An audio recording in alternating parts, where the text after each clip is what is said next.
Bonjour, je suis Mélanie Fayet, je suis animatrice territoriale au syndicat mixte C'est-les-Lot-Médian, plus précisément chargée de l'animation des actions liées plutôt au grand cycle de l'eau dans le cadre du contrat de rivière Célé.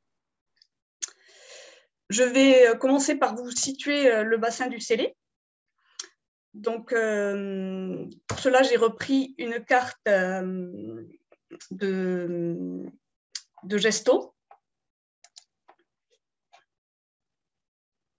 Excusez-moi, ça met du temps à défiler. Voilà.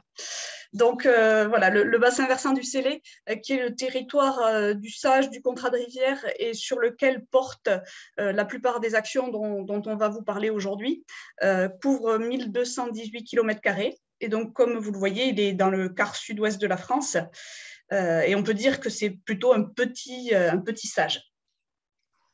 Plus précisément, au sein du bassin Adour-Garonne, on est situé dans le bassin versant du Lot, qui est le territoire d'intervention de l'EPTB, le syndicat mixte du bassin du Lot. Et le territoire de notre collectivité, c'est le bassin versant C'est-les-Lot-Médian, qui fait 2326 km², soit à peu près le double du bassin du Célé. Et donc, au sein de ce territoire encore, le bassin du Célé est le territoire du SAGE et du contrat de rivière. La structure porteuse du SAGE et du contrat de rivière, c'est le syndicat mixte C'est-les-Lot-Médian, qui regroupe 10 communautés de communes ou d'agglomération, qui est à cheval sur 2 régions, la région Auvergne-Rhône-Alpes et la région Occitanie, et donc sur 3 départements, les départements du Cantal, du Lot et de l'Aveyron. Concernant les compétences de notre syndicat, il y a depuis 2019 les compétences GEMAPI, gestion des milieux aquatiques et prévention des inondations. Et il y a une poursuite des compétences qui préexistaient sur le bassin du Célé, qui sont notamment l'animation de programmes territoriaux, mais aussi, par exemple, le suivi de la qualité de l'eau, l'information des usagers du territoire. Et donc, ça, c'est ce qu'on appelle maintenant les compétences complémentaires. Pour resituer l'historique des démarches territoriales sur le bassin du Célé, le début date des années 2000, avec un premier contrat de rivière Célé, qui a duré jusqu'à 2007. En 2007, il a été décidé de lancer un SAGE, un schéma d'aménagement et de gestion des eaux. Et pour cela, il a fallu créer une collectivité territoriale, parce qu'avant, c'était une association qui portait le contrat de rivière. Donc, le syndicat mixte du bassin de la Rance et du Célé a été créé en 2007. Le SAGE a pu être validé en mai 2012, et donc pour une période de 10 ans, 2012-2022. Pour mettre en application ce SAGE, on a construit un deuxième contrat de rivière sur la période 2014-2019. Et à la fin de ce contrat de rivière, comme le SAGE n'était pas terminé, comme il y avait aussi de nouveaux enjeux qui apparaissaient, notamment l'adaptation au changement climatique, qui était pris en compte au niveau Adour-Garonne par le plan d'adaptation au changement climatique, on a construit un troisième contrat de rivière qui est pour la période 2020-2024. En parallèle, il y a eu la création du syndicat mixte C'est-les-Lot-Médian en 2018, qui a intégré des territoires qui étaient orphelins, qui n'avaient pas de structure gémapienne. Pour la construction du contrat de rivière, plusieurs enjeux ont été pris en compte, notamment l'état des masses d'eau selon l'état des lieux du SDAGE 2016-2021. On voit que la plupart des affluents sont plutôt en bon état, mais le Célé et son principal affluent, la Rance, sont plutôt en état moyen, voire médiocre sur la partie aval du Célé. Là, je parle de l'état écologique des cours d'eau. Sur l'état chimique, on est plutôt bon. Donc, ceci a été pris en compte pour la construction du contrat de rivière, mais également, comme je l'ai dit, la vulnérabilité au changement climatique du territoire, avec des informations que l'on a pu trouver notamment dans le plan d'adaptation au changement climatique du bassin Adour-Garonne. Toutefois, ce plan d'adaptation est réalisé donc à l'échelle du grand bassin versant.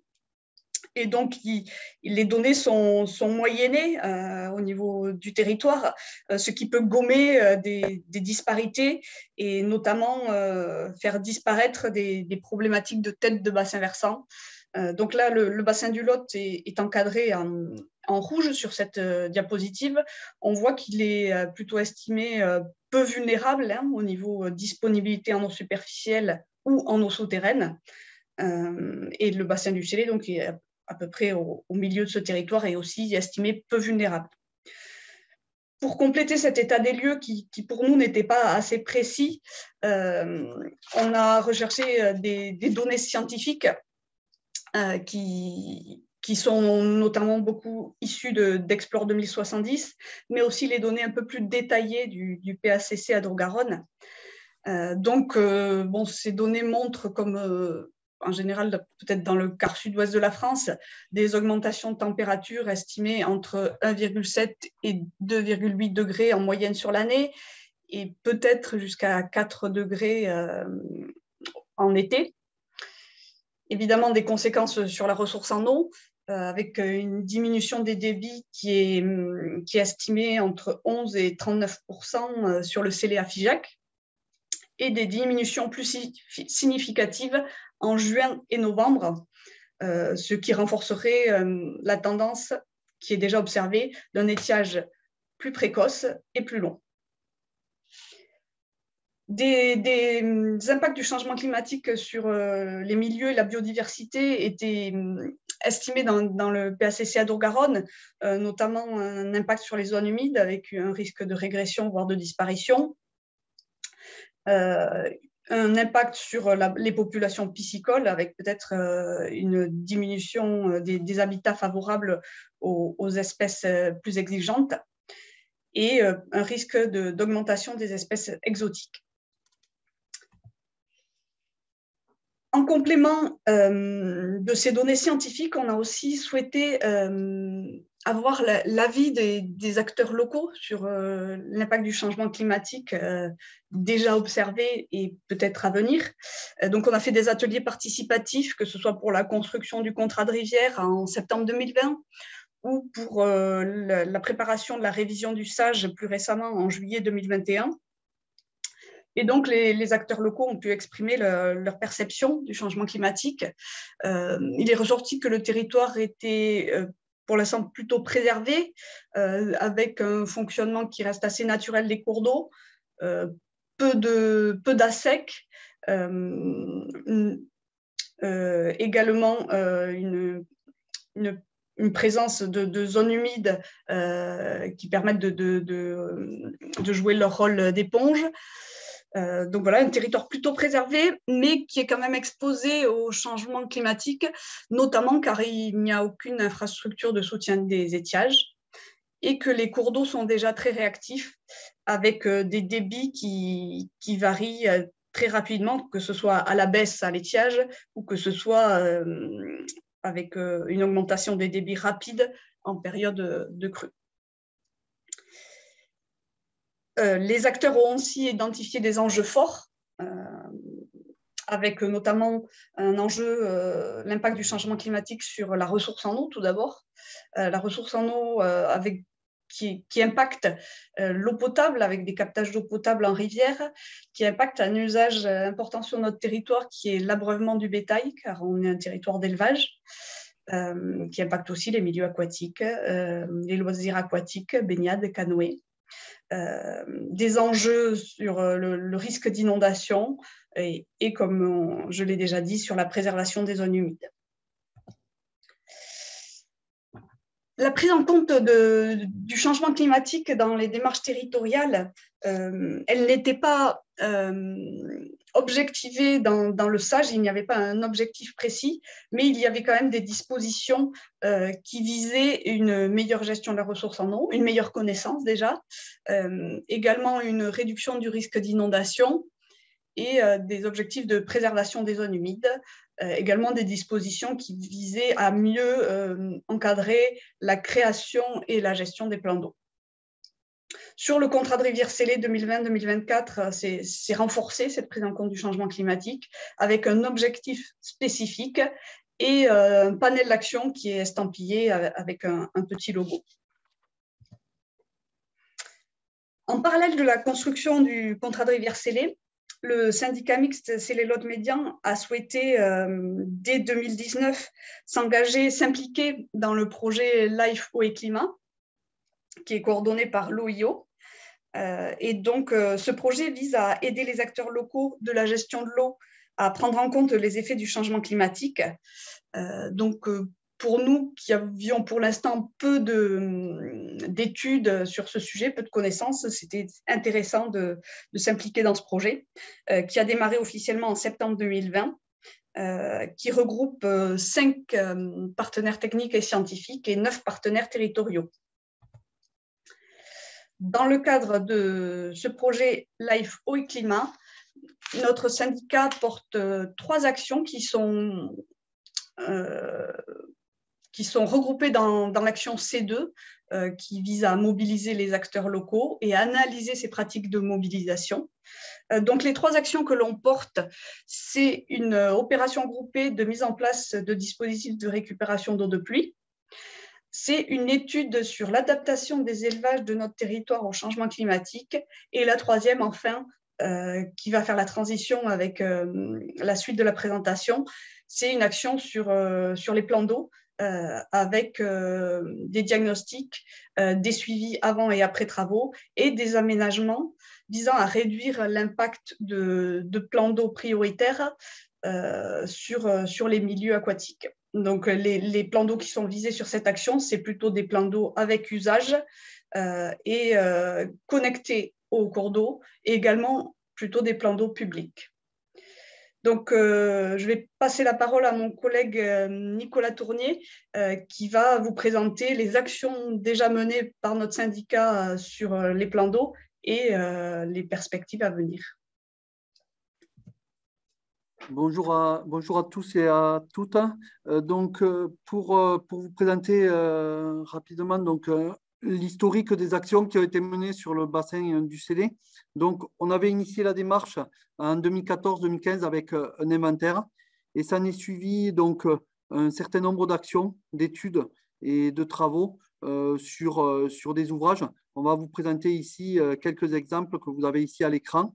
À noter qu'on a mené et initié des actions de communication et de sensibilisation sur le sujet dès 2014 avec l'édition d'un guide technique sur les plans d'eau que vous pouvez retrouver sur notre site internet.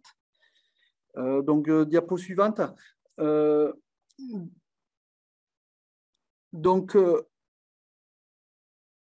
ne s'affiche pas, Mélanie.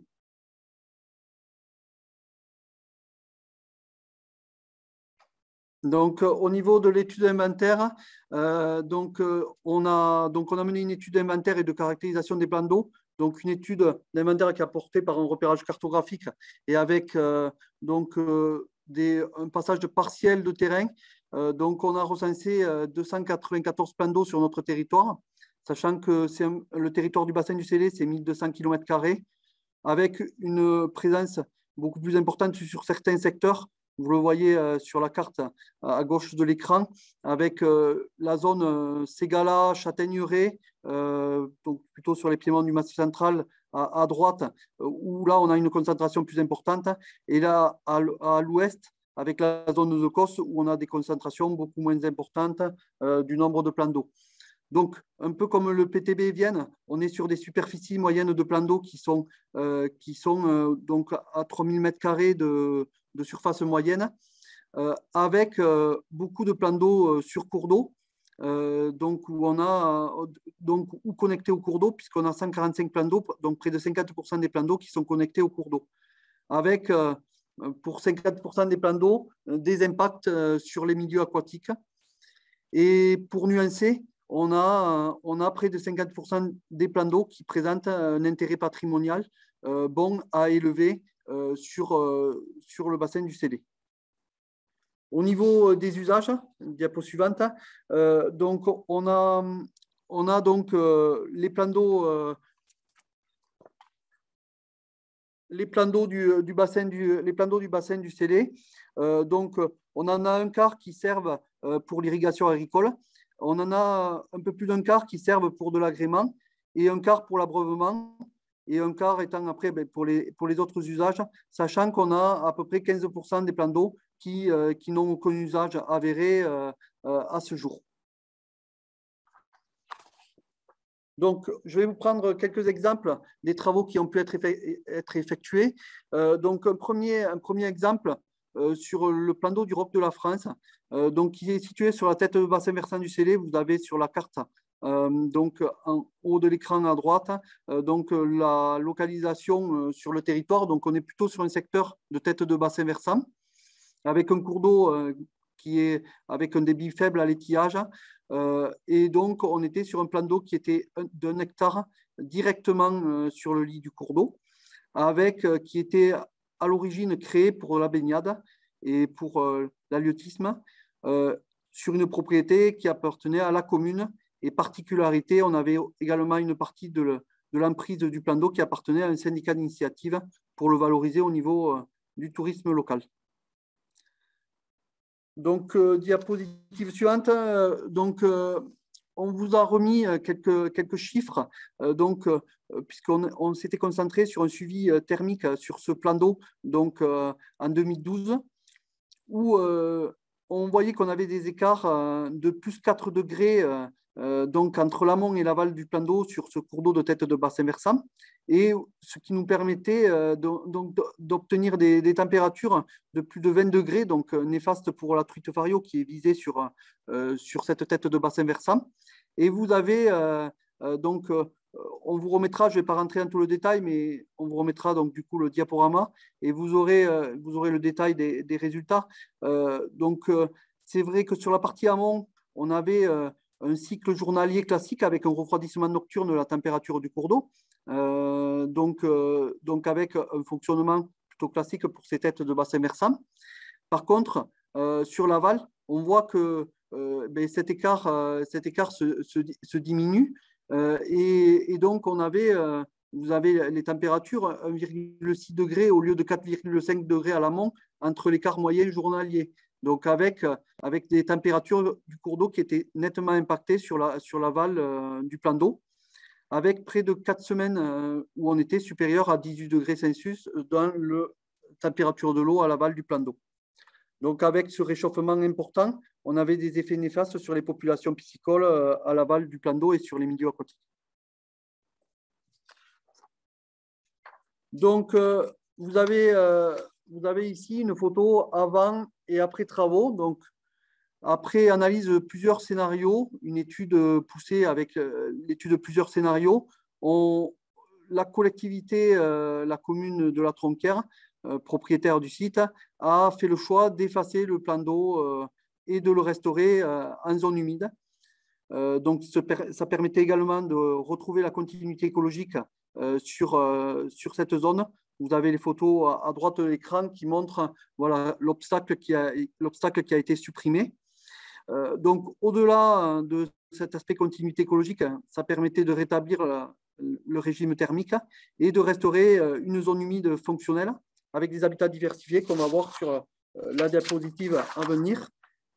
Donc, avec une restauration de zones humides donc de 1 hectare, avec la réapparition d'espèces, puisqu'on avait un milieu qui s'était banalisé sur l'emprise du plan d'eau, puisqu'on était là, dans le cas présent, sur un plan d'eau qui était fortement invasé, étant au fil de l'eau, et qui était également avec une épaisseur de lame d'eau très faible, donc avec tout ce qui explique le réchauffement marqué et des incidences. Donc, j'ai insisté sur le réchauffement, mais il y avait également des incidences sur oxygène et différents paramètres physico-chimiques. Et donc, aujourd'hui, via la cellule assistance technique zone humide, on a un plan de gestion de cette zone humide avec une ouverture au public et un site qui sert de vocation pédagogique et de sensibilisation, puisqu'on est aux abords de tourbières du Ségala à l'Autoir. Pour vous donner quelques résultats après travaux, on a refait quelques… Donc là, j'ai mis à l'écran que quelques suivis ponctuels. Mais aujourd'hui, les écarts thermiques se sont nettement diminués, puisque du coup, on se retrouve même avec une situation, une température du cours d'eau qui est similaire à l'amont comme à l'aval de l'ancien plan d'eau. Au niveau des populations piscicoles, on partait sur une situation qui était très critique à l'aval sur le cours d'eau, puisqu'on partait avec un IPR qui était très mauvais. Progressivement, on retrouve une qualité plus compatible avec les têtes de bassin versant.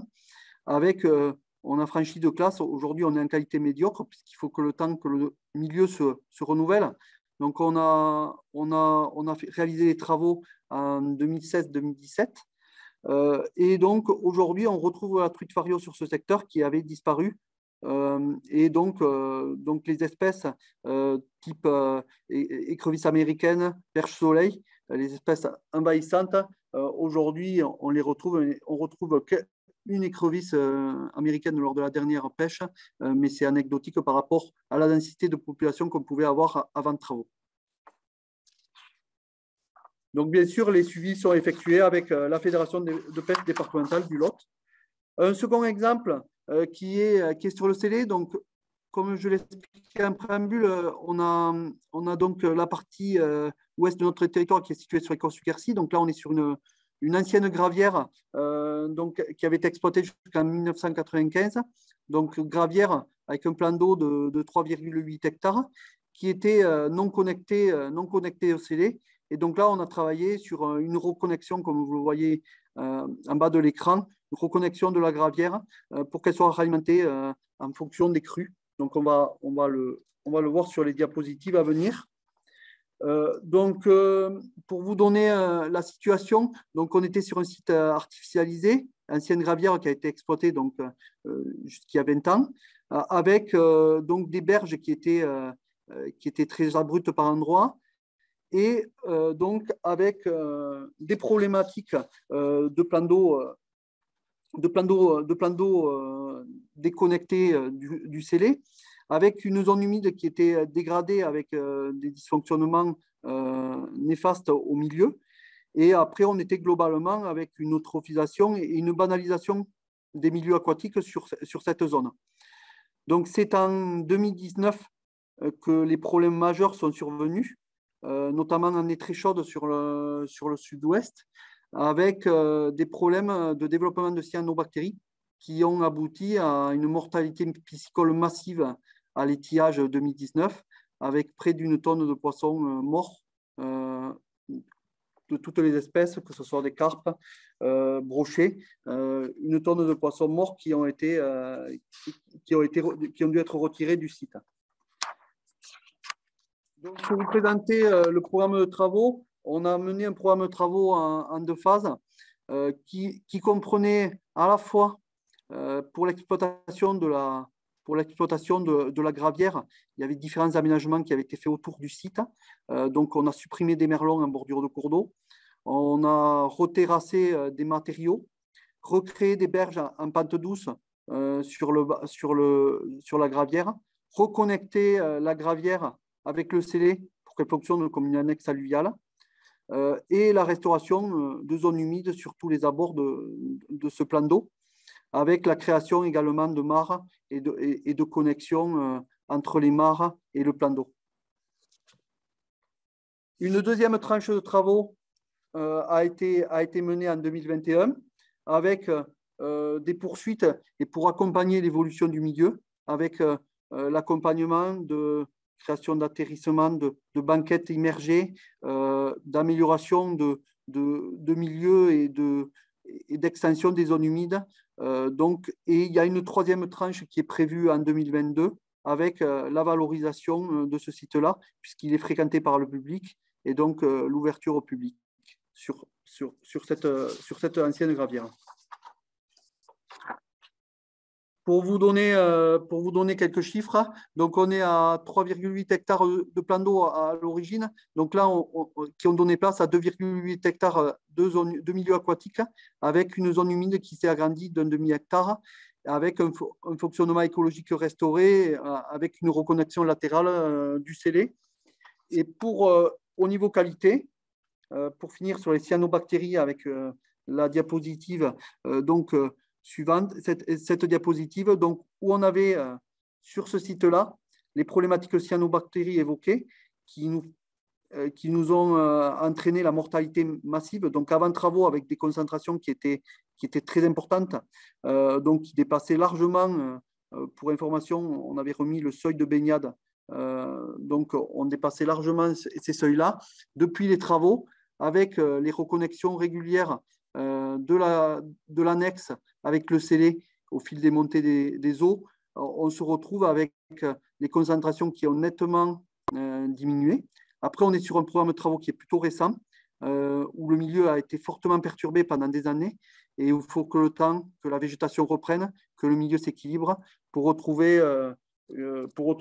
ses fonctionnalités. Et dernière diapo sur ce sujet, la Fédération de pêche du Lot a engagé une étude sur le brochet, sur cette zone, qui montre que cette zone humide inondable fonctionne dès les premières années pour la reproduction du brochet. Donc, on aura des résultats dans les prochaines années, puisque c'est une étude qui va s'étaler sur les prochaines années, et la Fédération de pêche continue les suivis. Donc, où on voit les premiers brochetons qui ont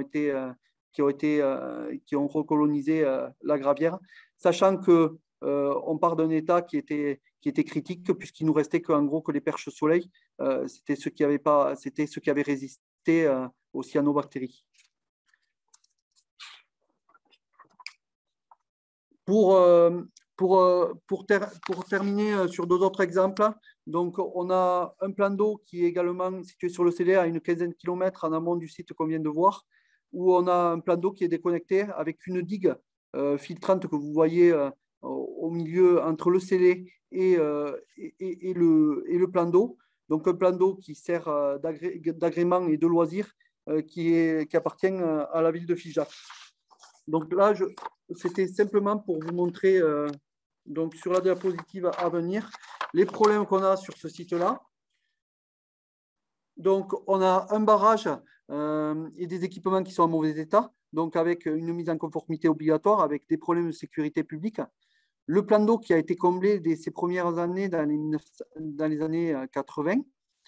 Et donc, globalement, une digue filtrante qui avait été mise en place pour limiter les problèmes d'envasement. Le problème, ça se traduit aujourd'hui par d'autres problématiques, et notamment un renouvellement de l'eau qui est limité, avec, vous avez la couleur du plan d'eau à gauche en été, donc dans une base de loisirs, avec un problème sanitaire majeur et des développements de cyanobactéries qui nous interdisent donc tout usage de ce plan d'eau-là. Et donc, on est dans une difficulté majeure. Outre cet aspect-là, il y a l'ouvrage, le barrage du Surgier que vous avez à droite de l'écran représente un obstacle à la continuité écologique, et l'ensemble des problématiques évoquées sont favorables au développement des espèces envahissantes. Donc, pour vous montrer sur ce site-là, donc c'est un suivi qu'on va développer, qu'on a mis en place dès 2021 et qu'on va redévelopper à compter de 2022. Dans un suivi avant travaux, avec différents suivis. Donc, je ne rentrerai pas dans le détail aujourd'hui, mais qui a été mis en place avec les différents partenaires sur le territoire. Et je parlerai plus particulièrement du suivi thermique que l'on a mis en place sur ce plan d'eau-là, et qui est fortement en lien avec le développement des cyanobactéries. Donc, sur ce plan d'eau qui est déconnecté, on se retrouve avec des températures sur l'année 2021 qui n'est pas une année exceptionnellement chaude sur le sud-ouest. On se retrouve avec plus 7,8 degrés sur le plan d'eau par rapport au site témoin à l'amont sur le scellé, et plus 5,7 en moyenne. Et sachant que sur des années plus chaudes, on a pu avoir jusqu'à presque 32 degrés sur le plan d'eau, plus 9 degrés par rapport à la température du scellé à l'amont sur un site non impacté.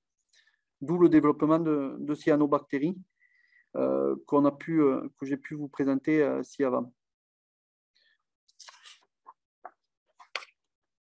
Un dernier exemple, mais qui est de tête bassin versant, donc qui rejoint l'exemple du ROC de la France, où je passe rapidement sur les résultats thermiques. On est sur un plan d'eau qui est de 2,4 hectares.